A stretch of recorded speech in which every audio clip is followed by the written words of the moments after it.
산상수훈은 두 가지 특징이 있습니다. 하나는 복에 대해서 예수님이 말씀하신다는 겁니다.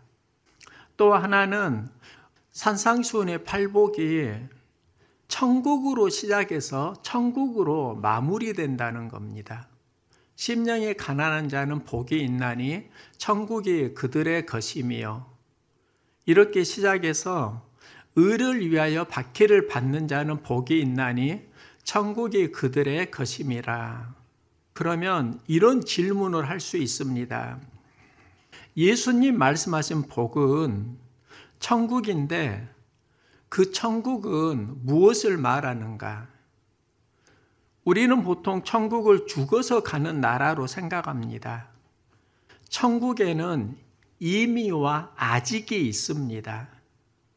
예수님을 통해서 천국은 이미 시작이 되었습니다.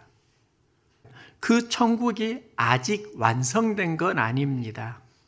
예수님은 우리 안에 하나님 나라가 임했다고 하시는데요. 하나님 나라는 볼 수 있게 임하는 것이 아니요 너희 안에 있느니라.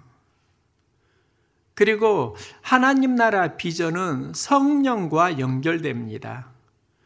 내가 하나님의 성령을 힘입어 귀신을 쫓아내는 것이면 하나님의 나라가 이미 너희에게 임하였느니라. 천국은 죽어서 가는 나라이면서도 동시에 우리에게 임한 나라입니다. 그래서 바울은 말합니다. 우리가 담대하여 원하는 바는 차라리 몸을 떠나 주와 함께 거하는 그것이라. 몸을 떠난다는 건 죽음을 의미하고 주와 함께 거한다는 건 하나님 나라를 의미합니다. 예수님은 하나님 나라에 대해서 이렇게 기도하십니다. 나라가 임하옵시며 뜻이 하늘에서 이루어진 것 같이 땅에서도 이루어지이다. 하나님 나라가 하늘에서와 같이 땅에서도 이루어지게 하옵소서. 하나님 나라는 하나님이 다스리고 통치하는 삶을 의미하는데요. 바울은 데살로니가 전서에서 하나님의 뜻을 이렇게 말합니다. 항상 기뻐하라, 쉬지 말고 기도하라, 범사에 감사하라. 이것이 그리스도 예수 안에서 너희를 향하신 하나님의 뜻이니라. 항상 기뻐하고 기도하고 감사하는 것, 하나님 나라의 특징입니다. 이 비전이 어디에서 이루어지는가? 그리스도 예수 안에서 너희를 향하신 하나님의 뜻이니라. 예수 안에서 하나님 나라가 이미 우리에게 이루어졌다는 겁니다.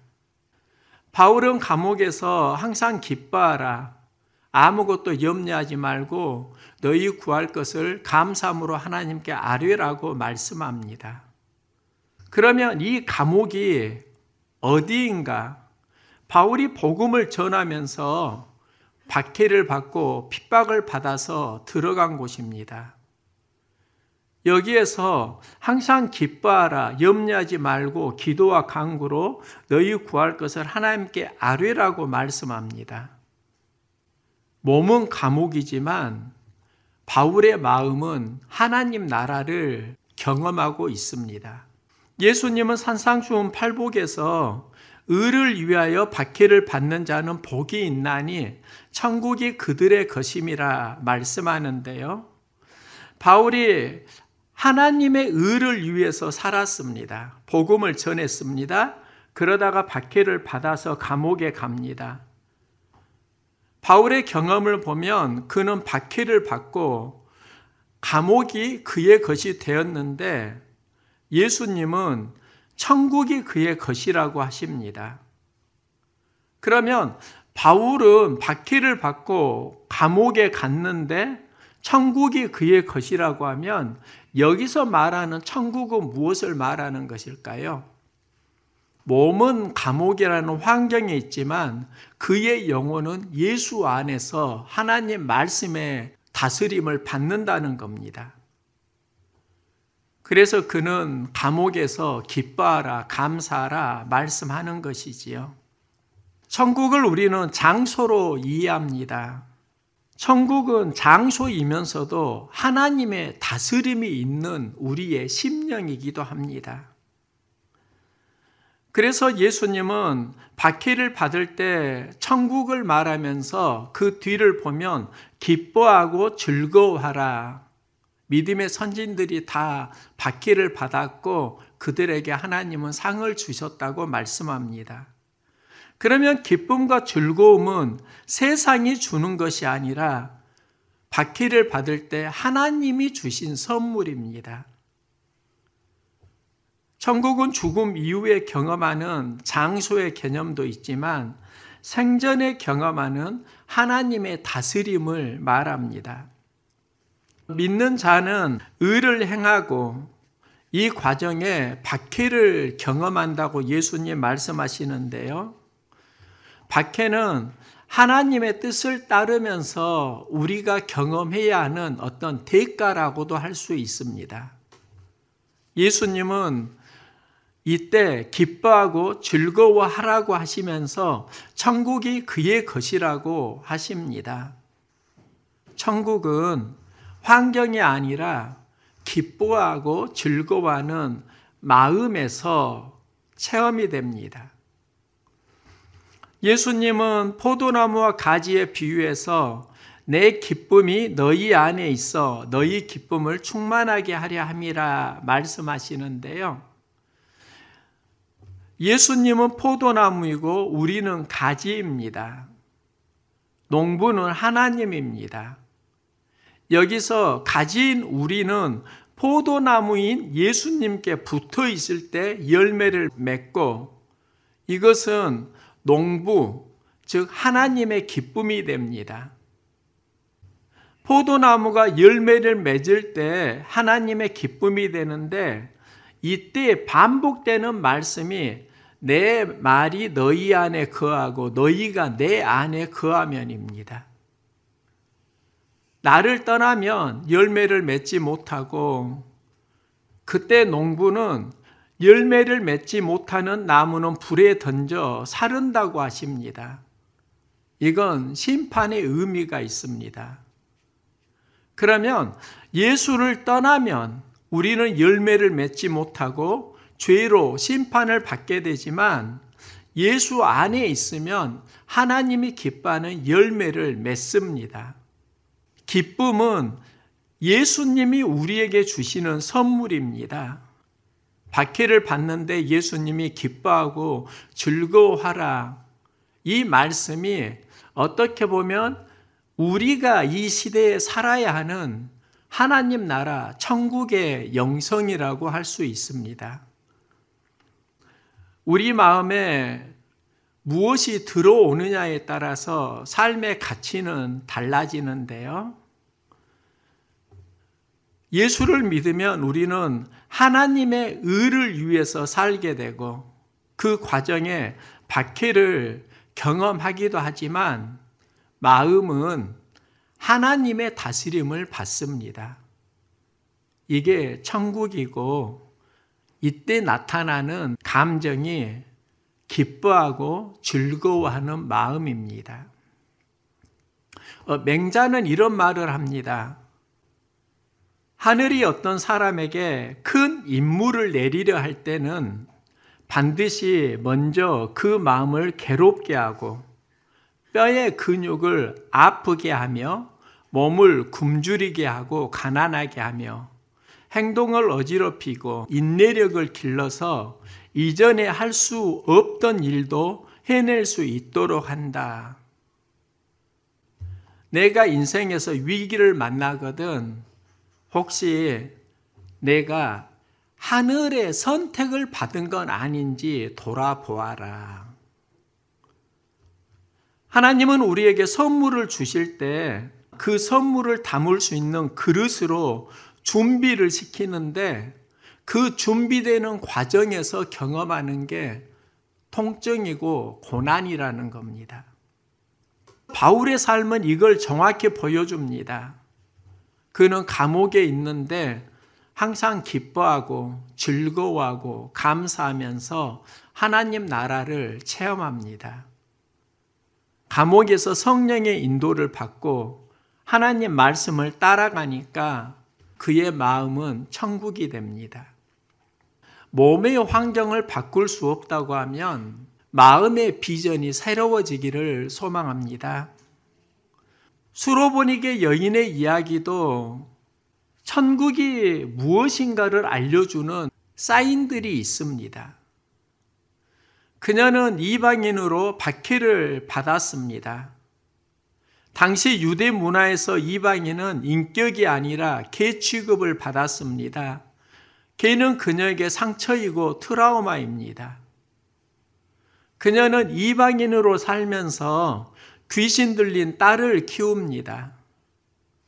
여인의 몸으로 이방인으로 살아가고 귀신 들린 딸을 키운다. 여기에는 사연들이 있습니다. 아픔과 상처, 통증이 있습니다. 그녀가 어느 날 예수에 대한 소문을 듣고 예수님을 찾아와서 간구하는데요. 자기 딸에게서 귀신 쫓아내 주시기를 간구하거늘. 상처와 아픔이 많은 그녀가 예수님께 소망을 가지고 나와서 기도하는데 예수님이 그녀에게 말씀합니다. 자녀로 먼저 배불리 먹게 할지니 자녀의 떡을 취하여 개들에게 던짐이 마땅치 아니하니라. 여기서 개는 이방인을 말합니다. 그 여인을 이야기합니다.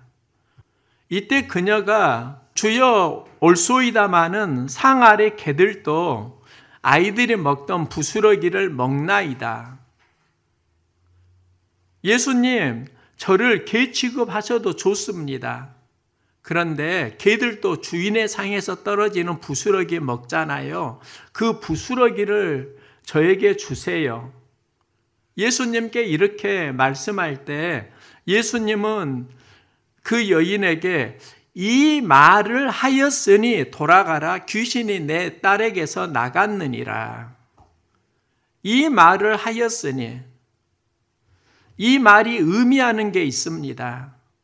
예수님이 그녀를 개 취급하는 것은 박해하는 것인데 이 박해를 받을 때 부스러기 은혜를 구합니다. 여기에는 예수님의 섭리가 있습니다. 그녀를 개 취급한 것은 박해이지만 그녀는 딸을 살리기 위해 부스러기 은혜를 구하고 이때 예수님은 내 딸에게서 귀신이 나갔다고 하시는데 귀신이 나갔다가 귀신의 통치에서 벗어났다는 겁니다. 귀신의 통치에서 벗어나고 이제 그 딸 안에 하나님 나라가 이루어지는 겁니다. 딸에게 귀신이 나가서 하나님 나라가 임한다. 우리는 여기까지를 보는데 또 하나의 은혜가 있습니다. 걔는 그녀에게 상처였는데 예수님을 만나고 그 걔가 딸의 병을 치유하는 통로가 될 때 상처는 그녀의 추억이 됩니다. 여기에는 영적인 원리가 있습니다. 우리나라 한일 관계를 보면 많은 갈등이 존재하는데요. 한일 관계를 다룰 때 뜨거운 감자로 항상 부상하는 게 위안부 문제입니다. 한국은 너희가 진정한 사과를 해야 한다, 이걸 요구하고 있고, 일본은 사과를 했는데 왜 계속 요구하냐, 거절하고 있습니다. 여기서 갈등이 증폭되고 일본은 2019년 7월 3일에 한국에 경제 제재를 했습니다. 당시 한국은 반도체 제조에 필요한 소재를 일본에서 수입했습니다. 일본은 그 품목을 규제하면서 우리나라의 수많은 언론이 반도체 산업이 무너진다고 걱정을 했습니다. 그 당시 우리나라 경제 구조를 보면 한국은 일본에서 반도체 제조 과정에 필요한 소재를 수입하는데 5천억을 썼습니다. 그리고 그 반도체를 기반으로 수출을 했는데 그 총액이 170조였습니다. 일본이 반도체 핵심 소재를 규제할 때 한국 경제는 위기를 맞이했는데 그때 삼성 반도체 김재욱 대표는 이런 말을 합니다. 오히려 잘 됐다. 이번 기회에 국내 반도체 소재 장비를 국산화시키자. 일본은 반도체 국산화에 좋은 자극을 주었다. 위기 속에서 한국은 국내 기술을 개발하고 산업 경쟁력을 높이는 긍정 효과를 얻었습니다. 일본의 한 신문은 한국 수출 규제에 대해서 이런 총평을 냅니다. 1. 한국 경제 도양 못 막아. 도리어 경제 강국 의지 자극제. 일본의 경제 제재가 한국의 경제의 생존 의지를 자극했고 한국 경제는 도리어 강해졌다. 이런 말을 합니다. 이게 우리나라의 이야기만 아니라 중국도 그런 현상이 있습니다. 미국은 중국을 견제하기 위해 첨단 기술 수출을 막고 반도체 장비를 제한했습니다. 중국은 이때부터 경제 자립의 비전을 품고 자국 기술을 빠르게 발전시켰습니다. 예전에는 첨단 기술하면 미국이었는데 지금은 중국에서도 많이 성장한 모양새가 되었습니다. 그러니까 사람은 어디에서 성장하는가? 때로는 박해를 받을 때 강해지고 성장한다는 겁니다. 건강을 잃으면 모든 것을 잃는다. 이런 말이 있는데요. 건강은 굉장히 중요한 가치입니다. 이제 저도 중년이 되고 건강 관리에 힘쓰는데 건강에서 중요한 것이 근육이라는 걸 알았습니다. 건강하다는 것은 근육에 힘이 있다는 걸 의미합니다. 건강하려면 근육의 힘을 키워야 합니다. 근육 성장의 원리가 있습니다. 근육은 통증을 통해서 성장한다는 겁니다. 운동을 하면 근육이 미세하게 손상되고 그 손상된 근육이 치유되면서 근육은 더 강해집니다. 영적인 성장도 근육 성장의 원리와 유사한데요. 그리스도인은 크고 작은 박해와 고난을 경험합니다. 이때 마음은 상처를 받고 통증을 경험합니다. 이때 하나님 말씀을 붙들면 영혼은 치유되고 이 반복 과정을 통해서 우리의 신앙은 훈련받고 연단받고 강해집니다. 몸의 근육은 통증을 통해서 성장하는데 이때는 단백질이 필요합니다. 마음의 근육이 자랄 때도 통증이 있는데 이때는 말씀이 필요합니다. 힘들고 어려울 때 말씀을 먹고 신앙의 근육을 키워갈 수 있기를 소망합니다. 어떤 사람은 통증에서 지옥을 경험하는데 때로는 통증에서 천국을 경험하는 경우도 있습니다. 올해 초에 지인 목사님이 이삿짐 옮기는 일을 도와달라고 해서 그 일을 한 적이 있습니다. 3번 그 일을 했는데요.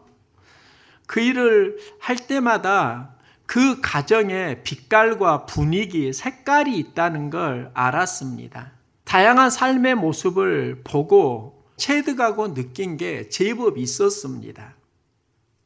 노동을 하고 돈을 만지니까 감동도 있었습니다. 그 과정에 인상 깊은 이사가 목포에서 수원으로 짐을 옮기는 포장 이사였습니다. 전날 아침부터 이삿짐 포장을 하고 밤에 그 짐을 싣고 수원으로 향하고 다음날 9시에 수원에 있는 10층 아파트 집에 짐을 옮겨야 했습니다. 잠을 자지 못하는 상황 속에서 진행되었습니다. 몸은 많이 버겁기도 했습니다. 그런데 제가 느낀 건 체력이 밀리지는 않는다는 겁니다. 경험이 없으니까 기술은 없었습니다. 아침에 사다리 차로 짐을 올리는데 함께 한 목사님이 이런 말을 합니다. 이삿짐을 사다리 차에 어떻게 싣는지 한번 보세요. 이것도 다 기술이거든요. 제가 힘은 있는데 기술이 없어서 기술을 배웠으면 하는 마음에서 해준 이야기였습니다. 10층에서 구경하고 있는데요. 기사님이 혼자서도 짐을 잘 실었습니다. 그러다가 짐을 올리려고 전원을 켜니까 제 손가락이 로프에 끼어가지고 사고를 당한 것입니다. 정말 눈 깜짝할 사이에 일어난 일이었습니다. 손가락이 로프에 말려가는 순간 엄청난 통증이 몰려왔는데요. 다행히 장갑을 끼고 있어서 보호할 수는 있었고 또 기계가 스스로 멈춰 주었습니다.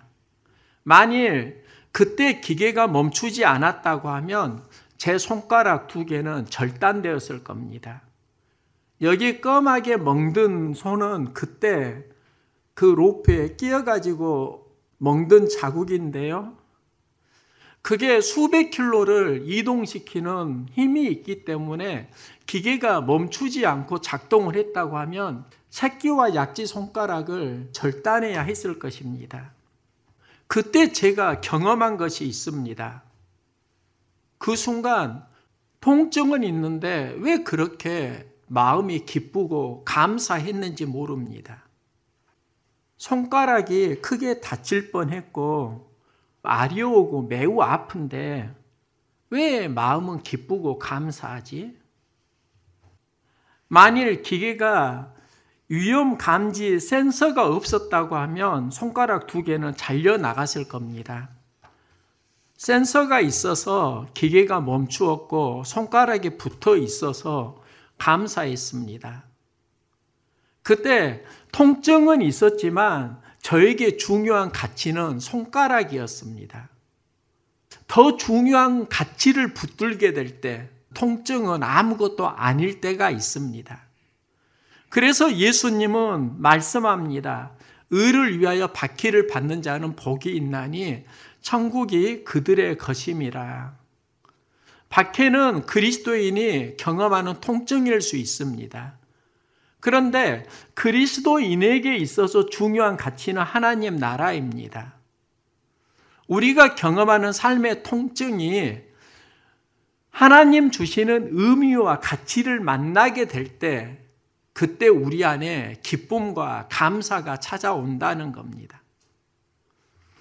예전에 착하게 살아야 한다는 말을 많이 들었습니다. 요즘에는 착하게 살면 손해본다 이런 말을 하기도 합니다. 예수님은 산상수훈에서 팔복을 말씀하시고 그 뒤에 너희는 세상의 소금이요 빛이다고 하십니다. 소금과 빛에서 강조하는 것은 착한 행실입니다.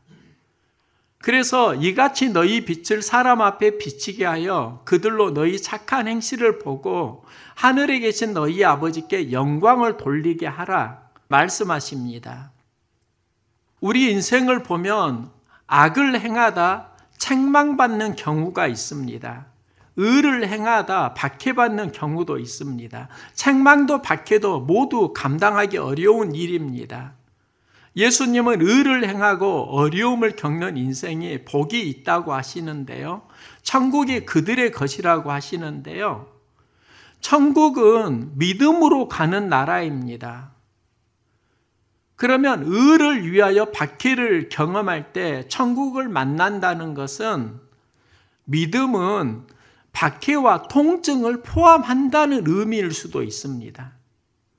박해, 통증, 아픔을 잘 견디고 버티면 그 뒤에 기쁨이 온다는 게 하나님 나라의 천국의 메시지라는 겁니다.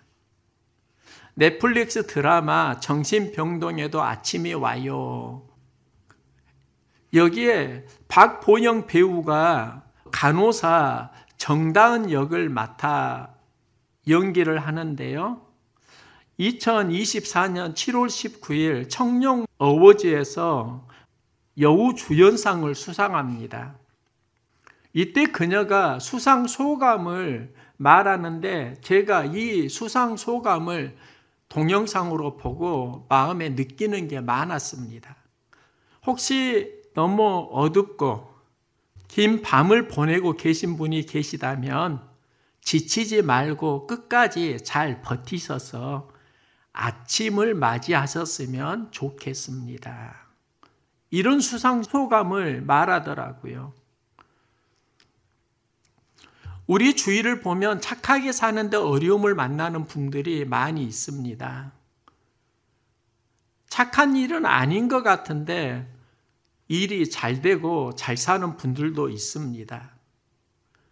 그런데 세상에서 우리가 많은 것을 누리고 산다고 그게 잘 사는 것은 아닐 수 있습니다. 우리 그리스도인에게 잘 사는 인생은 하나님 주시는 복이 있어야 합니다. 살면서 어려울 때 흔들리고 비틀거릴 수 있습니다. 인생은 힘들고 지칠 때 아픈 만큼 성장합니다. 인생이 어둡고 긴 밤을 만날 때 우리는 통증을 경험합니다. 이 통증이 하나님 나라로 가는 성장 통증이 되기를 소망합니다. 믿음으로 착하게 살아가는데 어둡고 긴 밤을 보내는 분이 계신다면 지치지 말고 잘 버티시기 바랍니다. 때가 되면 하나님께서 복을 주실 것입니다. 의를 행하면서 살아갈 때 힘들고 버거운 박해를 만난다면 그때 도리어 기뻐하고 즐거워하십시오. 하늘에서 상이 크기 때문입니다. 몸은 힘들고 어려워도 마음만은 하나님 주시는 복으로 하나님 나라의 삶을 함께 살아갈 수 있기를 소망합니다.